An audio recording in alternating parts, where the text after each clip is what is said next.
Headworks, the masonry walls in the building basically has been erected. They're working on the roofing system to watertight that. Equipment continues on setting that. Startup of that equipment is currently scheduled for, I think, the middle. It may slide to the end of August. Basically, this is the last major structure that they have to complete, so that's a good sign. The belt press building, the electrical work has been complete. The conveyor startup was last week, and then the actual startup of the equipment is scheduled for July 14th through 17th. So after that, then the city should start getting beneficial use of those facilities as well. So one of the 2 concrete pads outside that sludge storage building has also been placed last month. There's 1 more to be placed.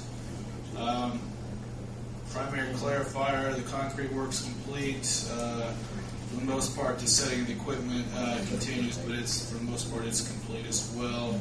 I anticipate startup of that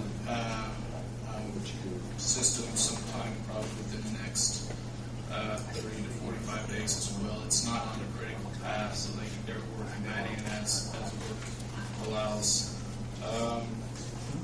Fiber optic work has been complete. Some coatings at various stations have been complete. The installation of the 96-inch valve vault is ongoing. Like I said, they've started placing sidewalks at various locations. Whenever you start placing sidewalks, that's a good sign that things are starting to wrap up. We've had some startup as well on the RAS and pumps and control as well.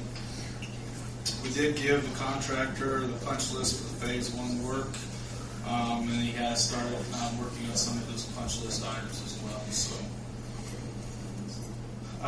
currently, based on their schedule, they're optimistically hoping to have things done in September.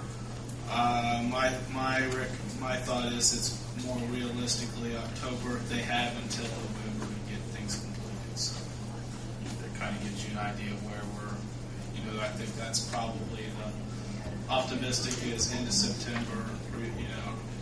Somewhere between September and November. So, but at this point, I don't see anything that's any potential delays at this point. So that's a good sign as well.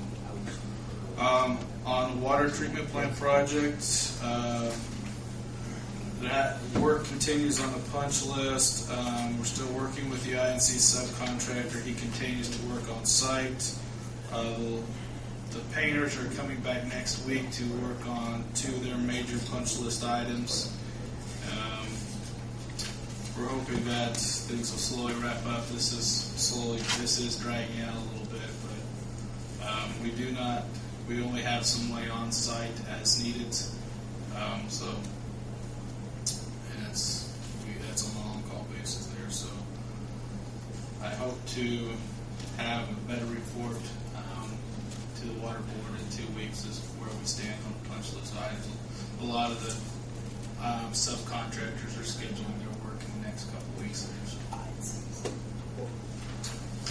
The last project is on the Flat Rock water main. I got an email from Andy today. He has some questions about the easement, so I'm going to email him back with a couple of my thoughts. So I'll probably get with him tomorrow or the next day as well on that. So, have we got the right of access from the property owner? No. We discussed that this morning. I emailed him, and as of 4 o'clock, I haven't heard anything back from him. Did you telephone him? No. I haven't scheduled the archaeological until I get that right of access. So. I emailed him about the right of access for the well and the archaeological study. What he had let us believe last week or 2 weeks ago, there wasn't a problem. As long as we gave him a reasonable amount of time, then that would be finished after we start on it. The archaeological? I don't know the whole thing. Both. Property. Okay. He didn't want to linger on forever. He wanted some sort of timeline in there.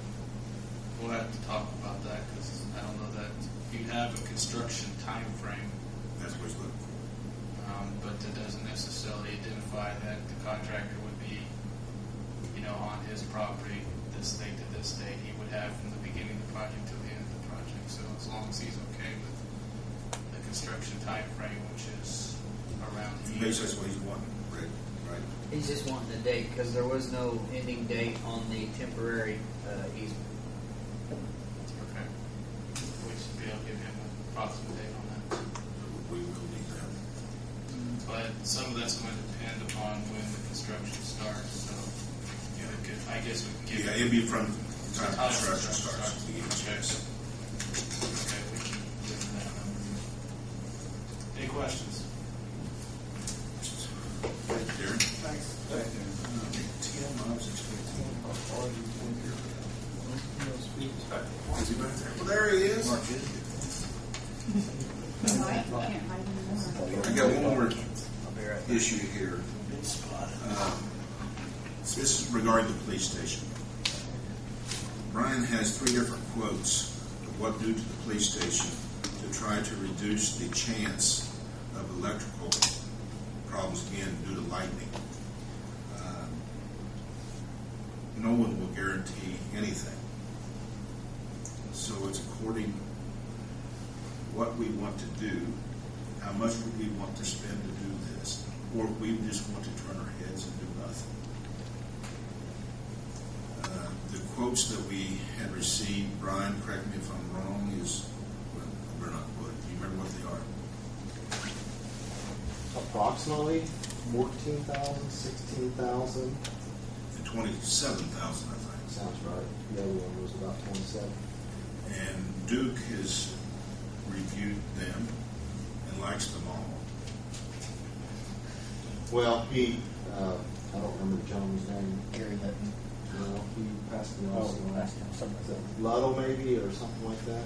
Anyway, he did review all 3 with Donut Engineering's findings from the 2 lightning events last year. And he stated, I don't have that with me, I wasn't prepared to talk about it tonight, but he said that all 3 were improvements. He went on to say you basically get what you pay for, and the one proposal that was the highest, he said, appeared to offer the best protection. So kind of in a nutshell, that's what he said. Is there like surge protection? Surge protection, yes. And grounding? He did say we definitely need some improvements in surge protection. That was one of the major causes last year when we did have a lightning strike. We basically, and the gentleman from Donut Engineering, the way he explained it to me was, we need or they recommend that we have an isolated grounding system, particularly for a radio room. So they are on an isolated grounding system similar to the hospital. So if that room received electrical surge, we would have this isolated grounding system that I guess would provide better protection. What's the sheriff's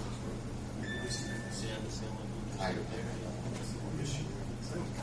don't know. According to Mr. Donan, I do remember last year when they were reviewing all the blueprints from the building, the original blueprints, I think, showed an isolated grounding system, and it must have been cut. Maybe it was an expense cut. I don't know. Several other things were cut too from the original plans. Do we get software advice?